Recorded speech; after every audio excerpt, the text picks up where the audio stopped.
Meet the Farmer TV is made possible by the generous support of Planet Earth Diversified and Melly Productions, with additional support from Flavor Magazine, serving the Piedmont's local food and wine culture.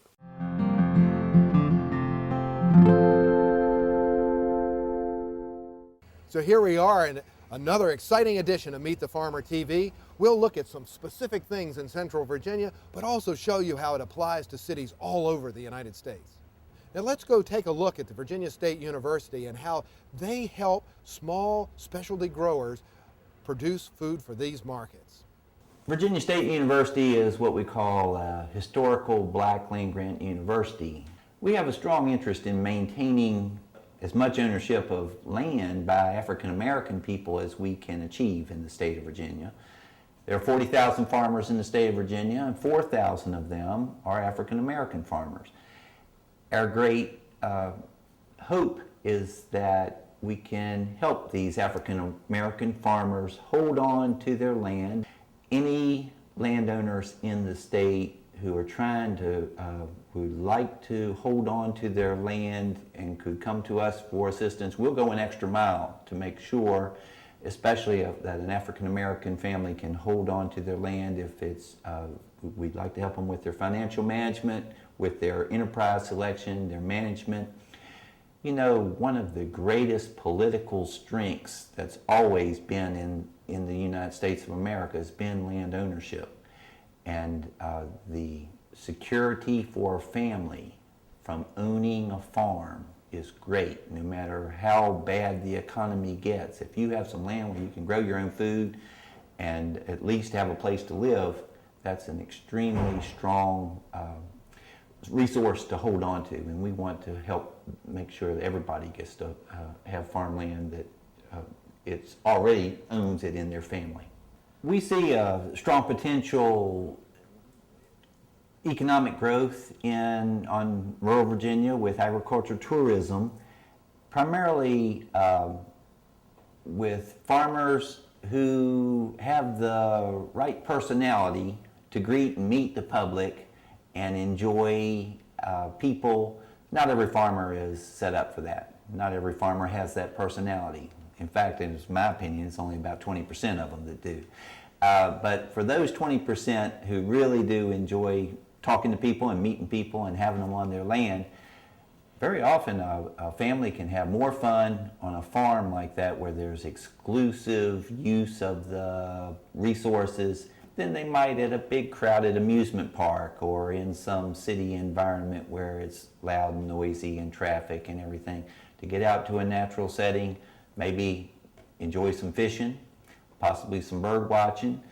Many of farmers I know have 60, 80, 100 acres of woods. If they just put a rental cabin on their land, possibly a place where somebody could go bow hunting in the fall, without having to compete with everybody else in the national forest or something like that, they might be able to get $120, $140 a night for the exclusive use of that land for the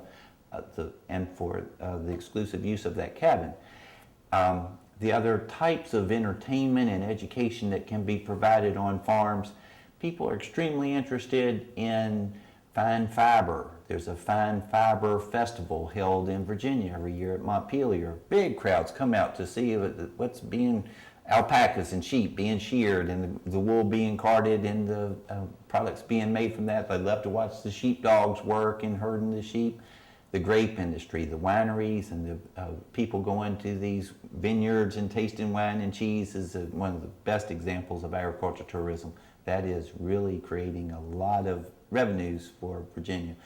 But many other, what I like is the lesser thought of things. There was one buffalo farm in Giles County. They had it was a farm, but they'd have a mountain man event every fall where people would come and they'd have their black powder rifles and throwing tomahawks, and the buffalo in the background created a perfect atmosphere for enjoying that kind of a return to the past.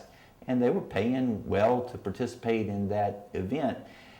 It made you feel like you were back in the plains in the 1800s or something. So many very innovative things are being done on Virginia farms. I know one operation, there was a herb farm. It was particularly set up for, it was only about 8 acres in size, but they were ready to accommodate senior citizens. Senior citizens bus tours from all over Virginia were coming to this herb farm, and the seniors would get out of the bus and have a relatively not too hard of a journey hiking through the herb gardens and the flower gardens. They'd walk into a sales barn and buy herb products, dried flower wreaths, dried flower arrangements.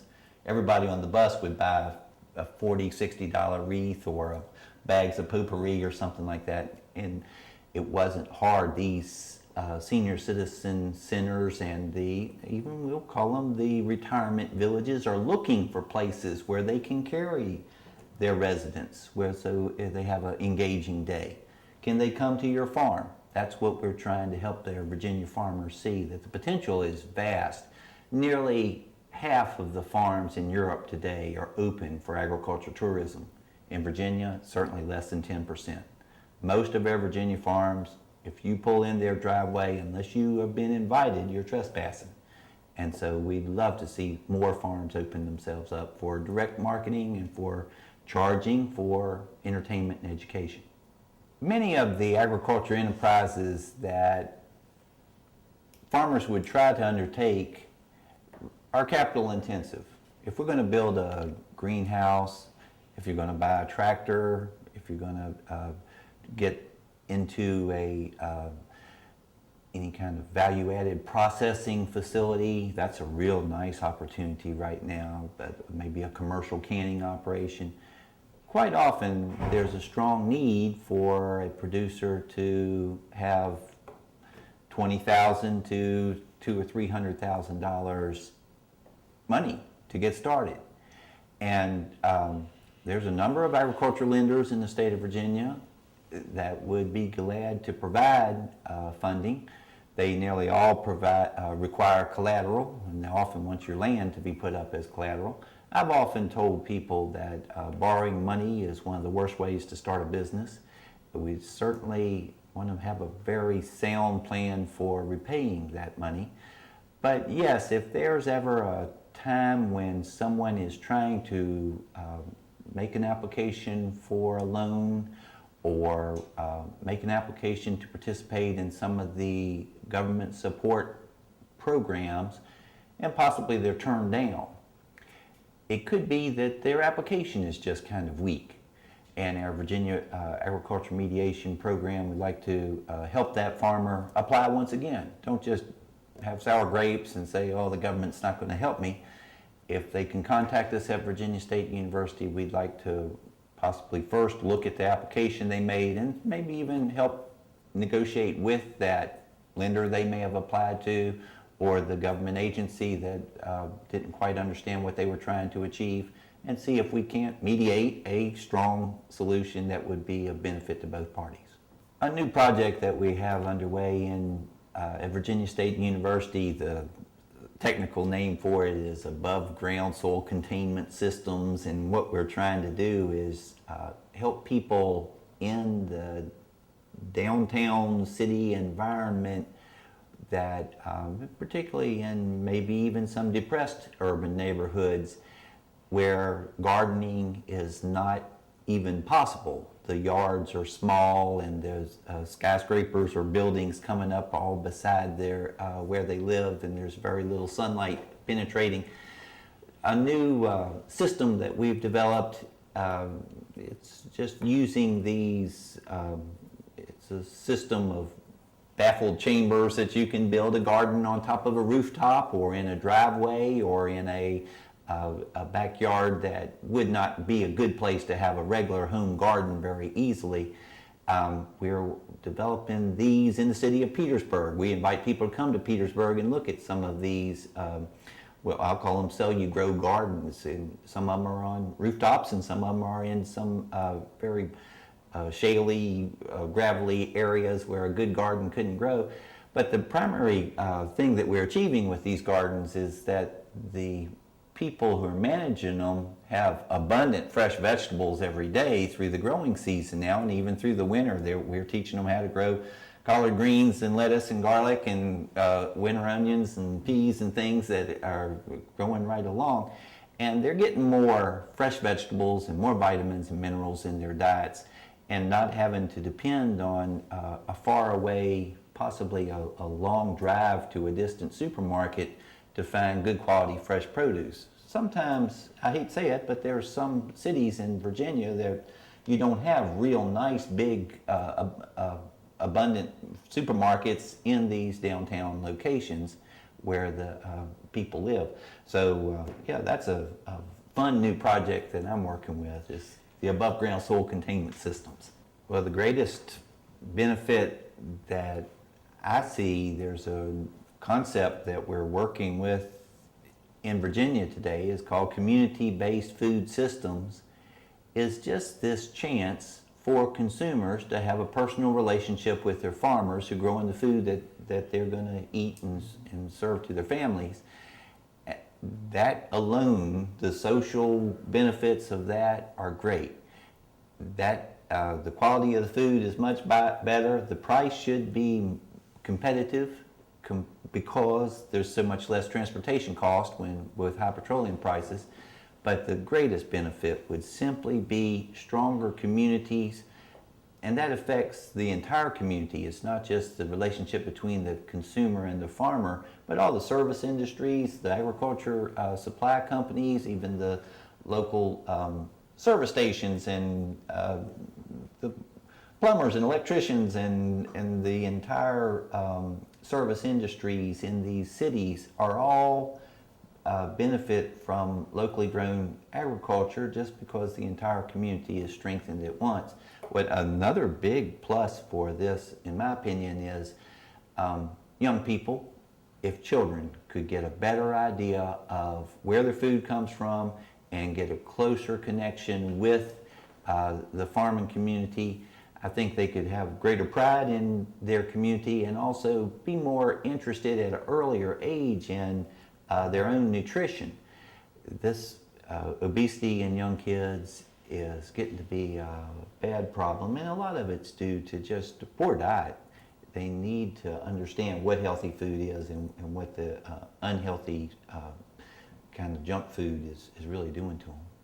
We have some wonderful models that any farmers can follow today concerning intensive horticulture. And I think a number of our landowners in Virginia just don't quite see the profitability that is being earned, particularly in these high-value crops, such as all the berries are doing great. Strawberries, blackberries, raspberries, blueberries.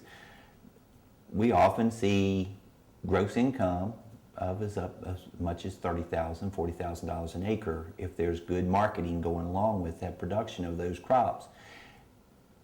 Specialty Asian vegetables. I've helped so many people get into commercial production of shiitake mushrooms. They're selling for $16 a pound now at farmers markets. Anybody that has a small amount of wooded acres with some small diameter hardwood trees can cut some of them down in a sustainable forest management plan and still produce lots of mushrooms, and they're selling very well. We have people in Virginia who are selling crops such as the mesclun lettuce, these beautiful salad ingredients, and fresh cut herbs, and edible flowers, and baby vegetables, and the Asian vegetables like edamame, these fresh vegetable soybeans. Crops that are different from the big conventional agronomy crops that very often are extremely valuable. One of the ones that amazes me is the amount of value that we see in an acre of fresh cut flowers. And this enterprise is much more practical in the eastern part of Virginia than it would be the western part of Virginia, because the eastern side of Virginia has the urban consumers in concentration enough that there'd be big marketing for cut flowers. But once again, we're looking at $30,000 an acre gross income from a well-managed farm that's growing cut flowers. So that's where I think so many of these operations need to go. And there's a vast amount of information and education that people need to acquire to become experts with these intensive horticulture crops. The learning curve is steep, and you cannot afford to get behind in knowing about this. I'm just as concerned for the future of forest land in Virginia as I am the farmland. Our Virginia forest, first of all, produce this wonderful resource, which are trees for lumber, and it's a very renewable resource. People who own 40 acres of forest land in the state of Virginia are having to pay pretty big property taxes much of the time on that land, especially if they're not in on a commercial farm.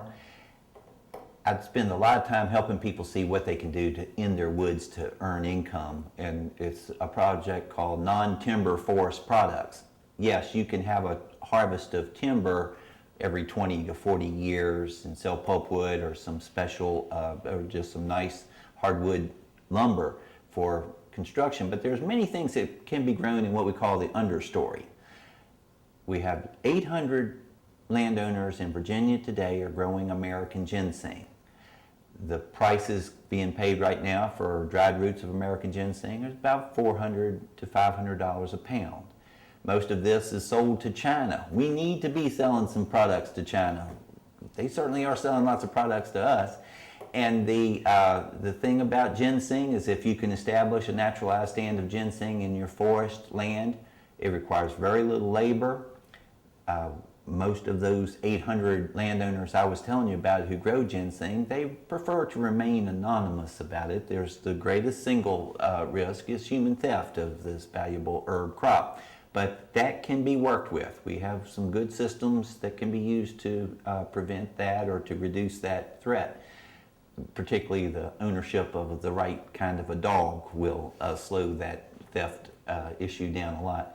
There's other botanical herbs besides ginseng. I've helped a lot of people get started in commercial production of another herb called golden seal.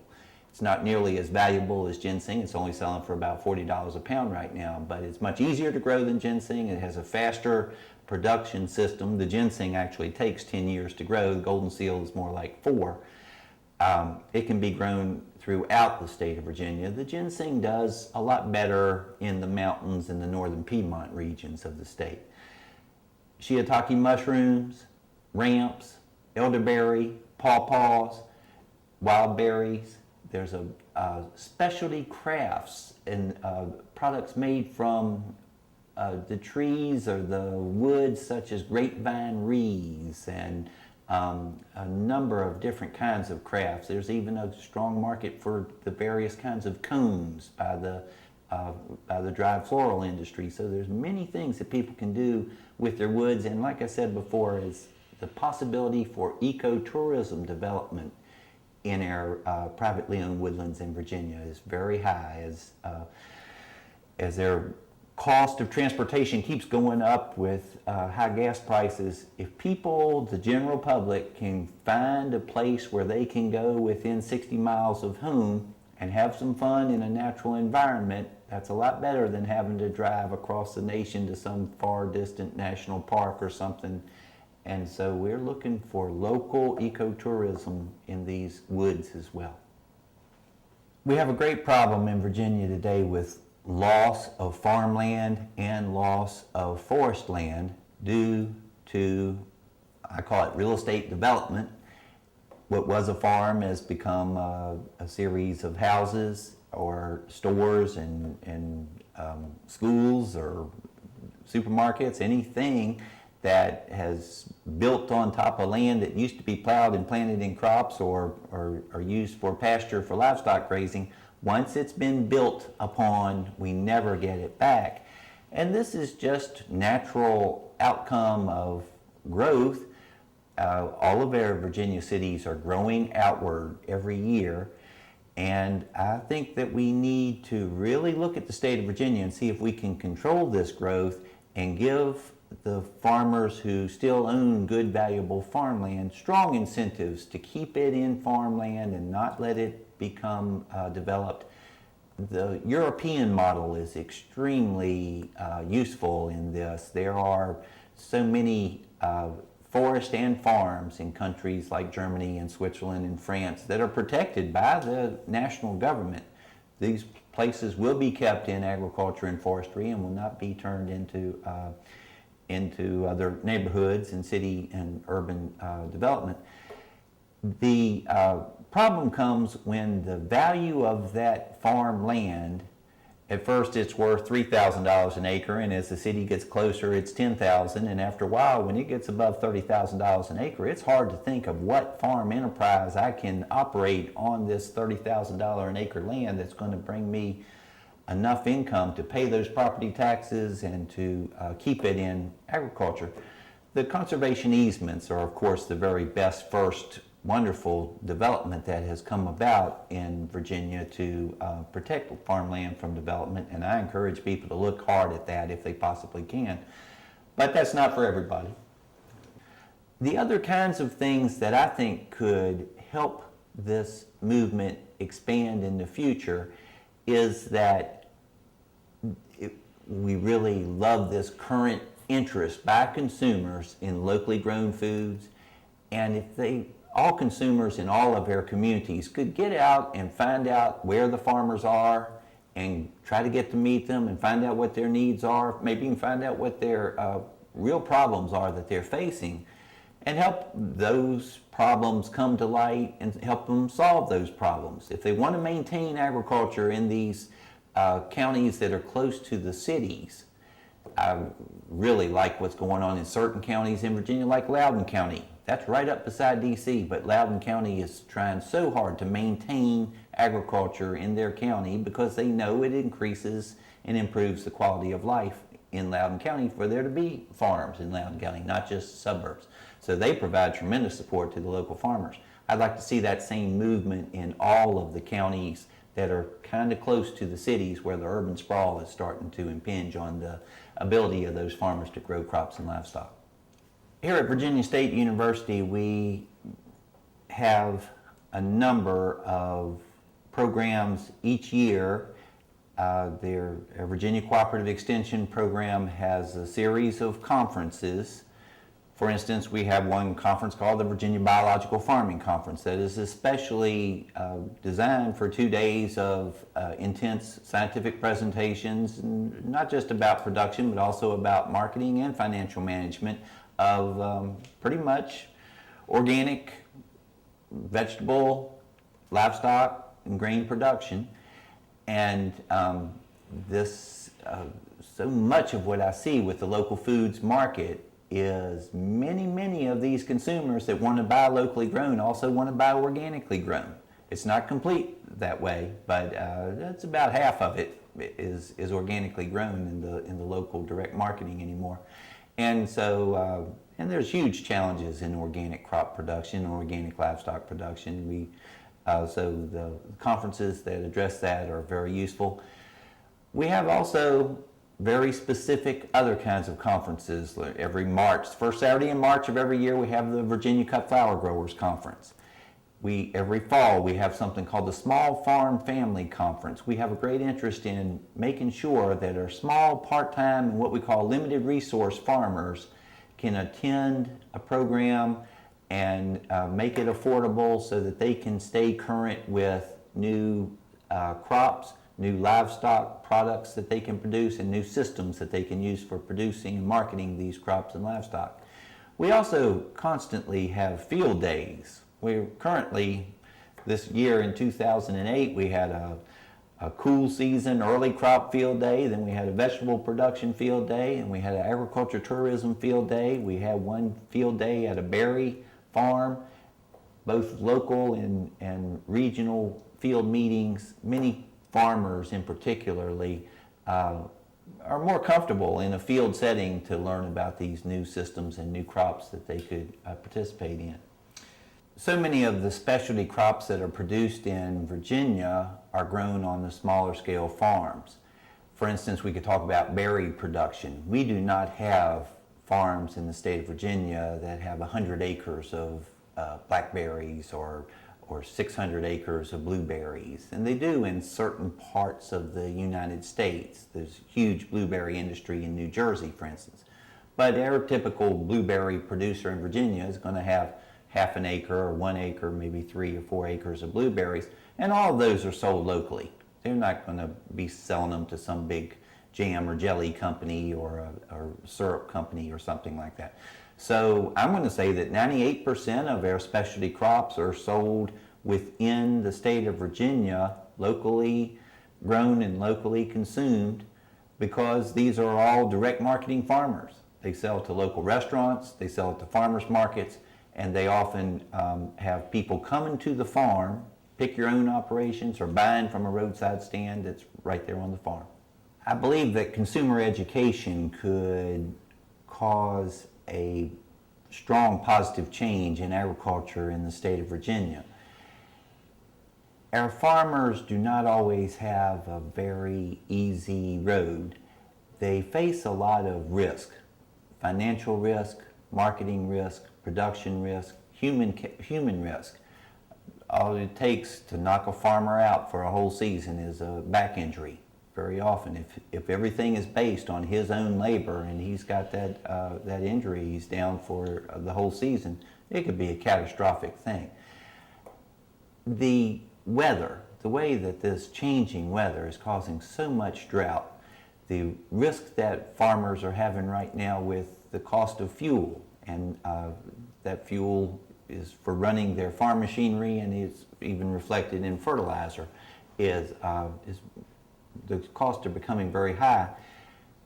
I think that if the media presentations could be made and if consumer education could be done, so that what we see is tremendous concern for local food production by consumers and concern for maintaining agriculture in the state of Virginia by consumers. But I would love to see more education so that the consumers could have a real idea of what the farmers, what their opportunities are and what their barriers to success are, so that they could actually possibly provide some assistance to the farmers once in a while, or if we could possibly see if there could be some kind of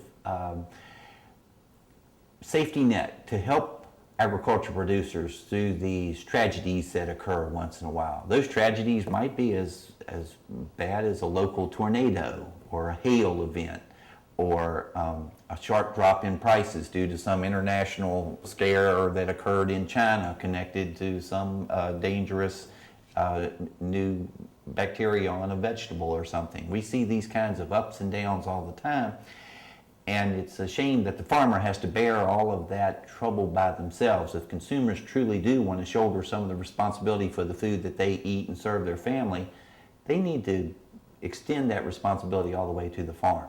All right, so we've learned a lot here at Virginia State University about how they help support small farms and alternative agriculture. So there you have it. Join us again next time on Meet the Farmer TV.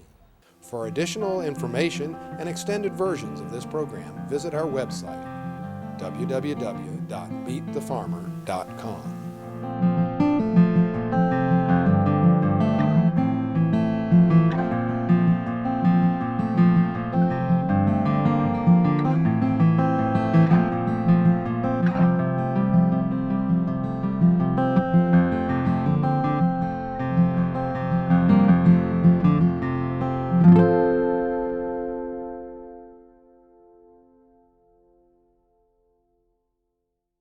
Meet the Farmer TV was made possible by the generous support of Planet Earth Diversified and Melly Productions, with additional support from Flavor Magazine, serving the Piedmont's local food and wine culture.